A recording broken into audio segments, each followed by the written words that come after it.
Assalamualaikum warahmatullahi wabarakatuh.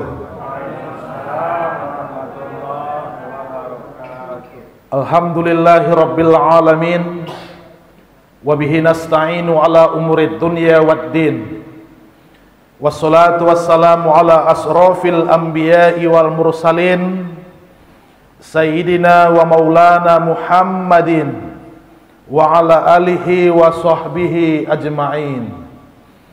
Ashhadu an la ilaha illallah wahdahu la syarikalah, wa ashhadu anna Muhammadan abduhu wa rasuluh sallallahu alaihi wasallam, la nabiyya ba'da, amma ba'du.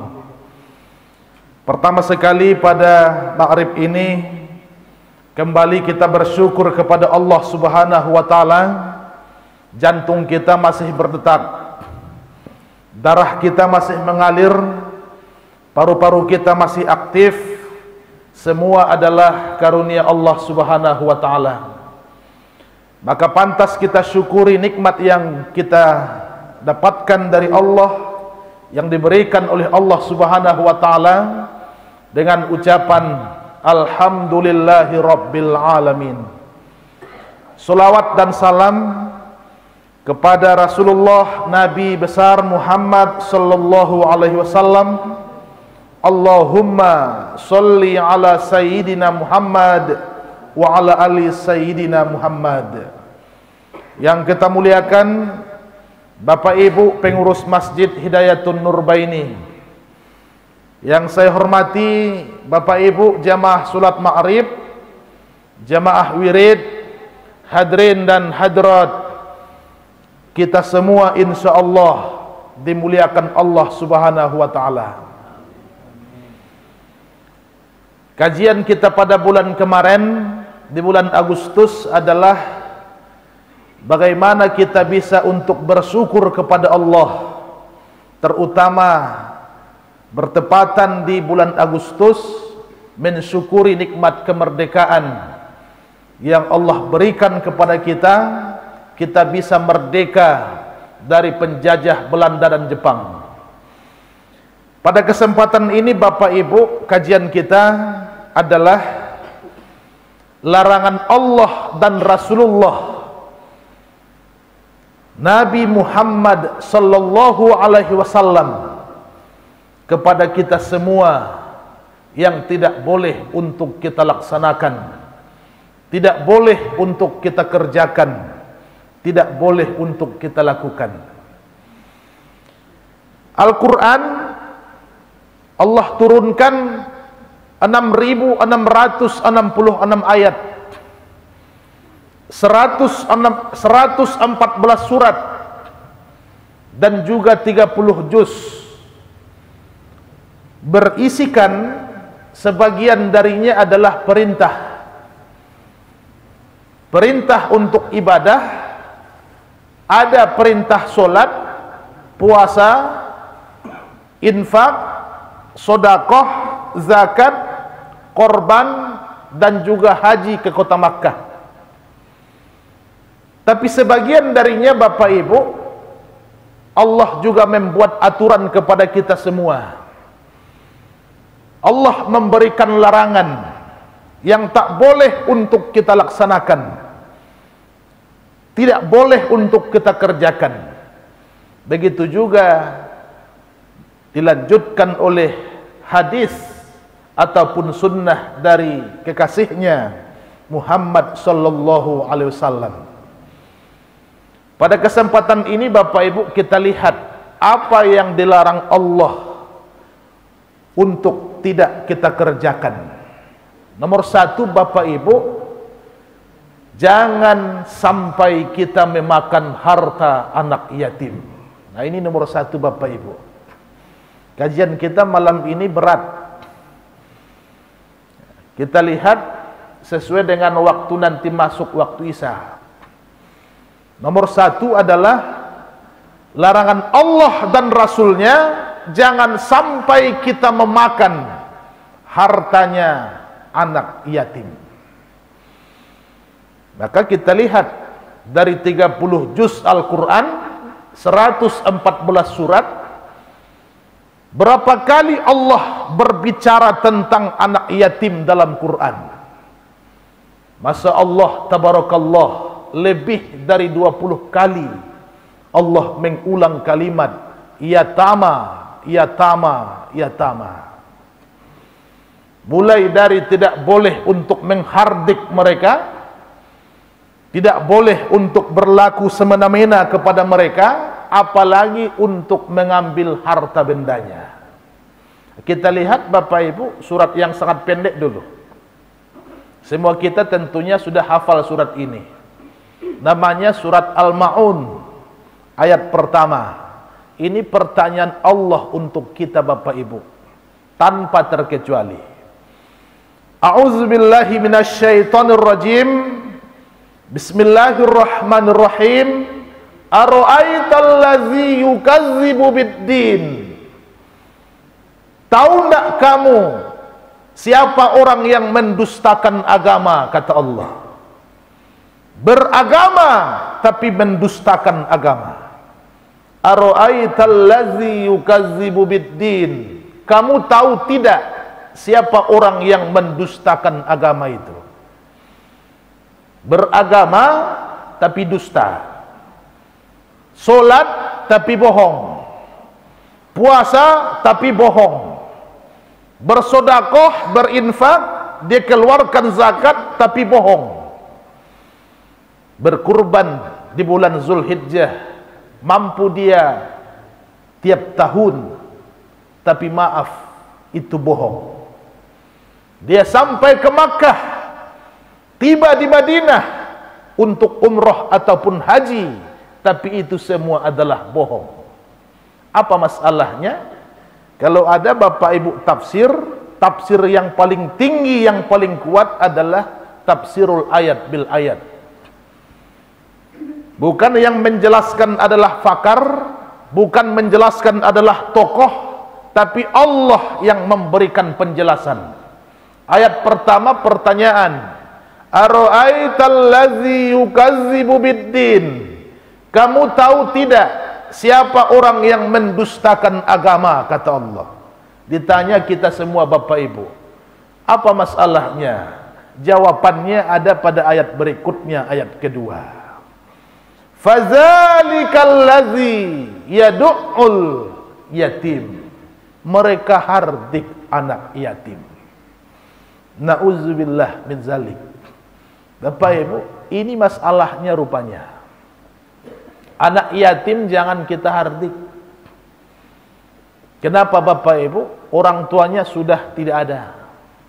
Ayahnya, bapaknya, abahnya sudah meninggal dunia. Nah, siapa penggantinya? Kita semua Bapak Ibu kaum muslimin. Kalau anak Bapak Ibu dihardik orang, bagaimana perasaan Bapak Ibu? Bapak Ibu, anak kita tidak ada salah. Tahu-tahu dihardik orang, bagaimana? Sakit hati kita, sedih kita Bapak Ibu. Bagaimana anak yatim? Sayangnya Bapak Ibu, hari ini banyak jamaah, banyak masyarakat kadang-kadang membanding-bandingkan. Ustadz, ya, anak yatim tu kok mada mana parangainya kecilnya. Tidak di sekolah Bapak Ibu, tampil lain. Lah jaleh ayahnya ndak ada. Ayahnya sudah meninggal dunia. Anak kita saja Bapak Ibu masih ada kita. Berapa banyak ayah ibunya kadang-kadang kewalahan. Apalagi yang tidak ada Bapak Ibu untuk mengontrol. Inilah tanggung jawab kita. Bapak Ibu, anak yatim tidak boleh dihardik. Maka Bapak Ibu, apa bedanya ketika kita Bapak Ibu dihardik atau disakiti secara fisik?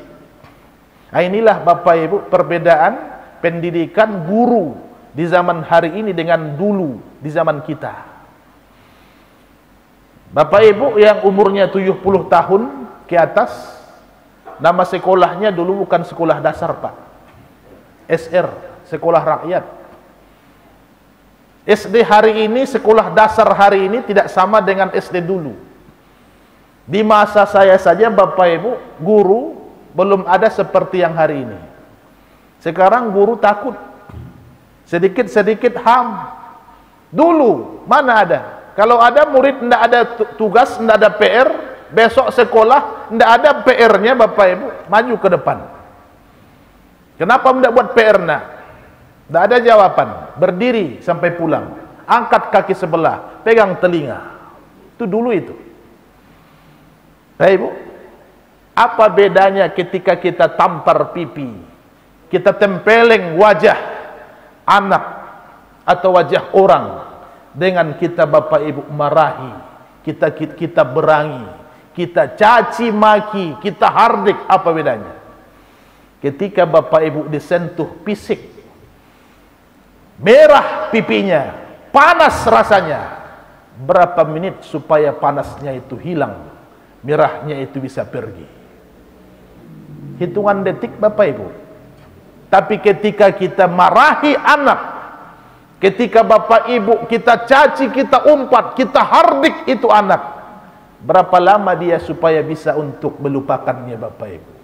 Sampai sakaratul maut alun tantunya bisa melupakannya.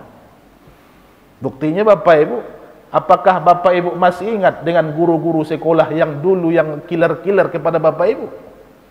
Setidaknya wajahnya oleh masih tawayang juga kan? Bapak Ibu, jangan menghardik. Ini sasarannya mental. Allah dan Rasul, Allah banyak perintah dalam Quran bagaimana untuk memuliakan anak yatim. Rasulullah sallallahu alaihi wasallam juga seperti itu. Kenapa?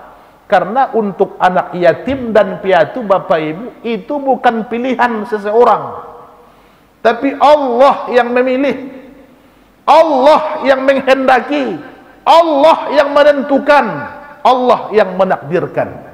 Tidak ada orang Bapak Ibu ketika masih kecil supaya cepat meninggal ayah ibunya. Tidak ada itu. Hal ini terjadi kepada kekasihnya Nabi Muhammad sallallahu alaihi wasallam. Seperti apa kisah dan sejarahnya?